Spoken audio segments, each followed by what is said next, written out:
What's up, street dogs, street gods, street bombs, billionaire Bitcoin dogs. Eric came in the house.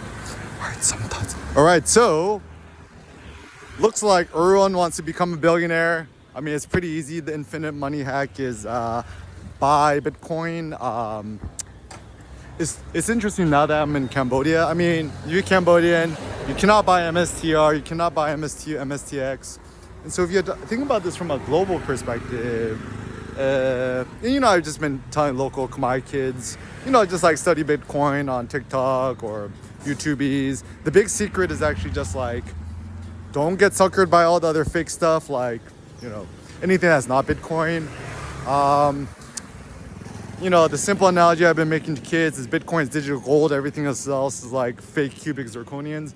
But anyways, so I think here in Cambodia, there are ultra mega super turbo many infinite possibilities. So for example,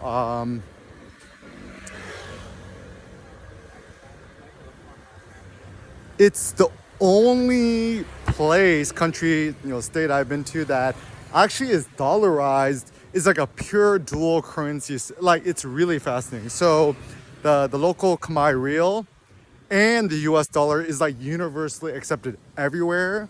And what else is interesting? What's super interesting is you could just go to an ATM, right? You could either get US dollars from an ATM here, which is insane, right? Imagine trying to do that in any other country. And it's universally accepted. And everyone here uses Telegram. And everyone here it's like it's like the holy trinity, mega trifecta of opportunity. Everyone's here is happy. Khmer culture is the best culture, in my opinion. People don't really smoke, drink, party. Like, Khmer people are very, very peaceful, calm, and tranquil. And obviously, you're allowed to do all the other stuff, but it's typically frowned upon. Everyone knows smoking and alcohol is not really that good for you. And because it's kind of a Buddhist, it's a Buddhist country. People treat monks with respect. It's a very respectful country. And the thing that's so odd, I just went to a coffee shop, right? Pick up some stuff for coffee and stuff, right? The kids are 16 years old, 19 years old, 20 years old, 21.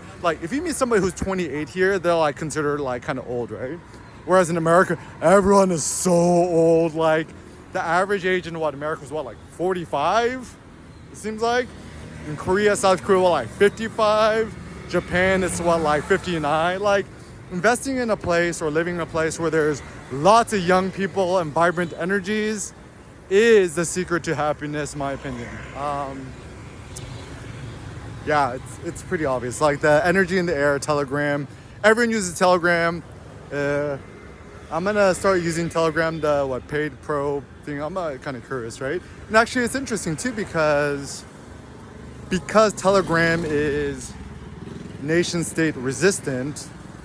And it's actually interesting because I think I was doing some research on it. One of the former prime ministers of Cambodia, posted something to Facebook, and then, he got banned from Facebook. And he's like, okay, guys, our whole country, we're all going to switch to Telegram. And it's kind of this interesting double-edged sword because if a country's all on Telegram, the government can't spy on you. But I guess also the upside too is that if you're doing whatever activities, nobody can spy on you too. So it's good. I think it's also very important because not everyone here has an iPhone like we do in the States.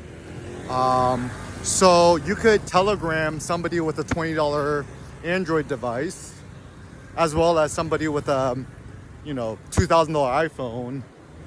And app is just great. You can send files. It's so seamless, right? It's kind of the future. And Khmer kids, super optimistic, smart, happy, fun. The cultural thing here to do is smile. In America's you never see nobody who smiles. Everyone miserable. I mean, it is true that like there's a lot of misery in the States because everyone's addicted to this like political nonsense.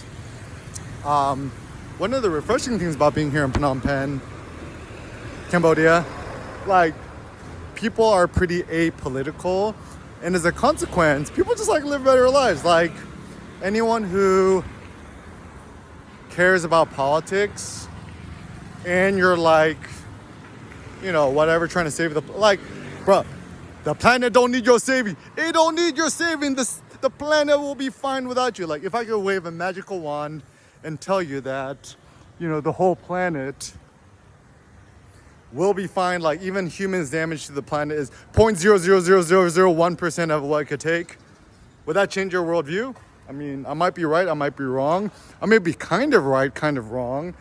But yeah, so I think focusing on things that, you know, you could actually impact, like face-to-face people, you know, you can give somebody, get a nice massage, give a good tip, give people information. I mean, like all these kids who want to become billionaires, just tell them to study Bitcoin, start a Bitcoin-based company, and yeah, we could all become Bitcoin billionaires together.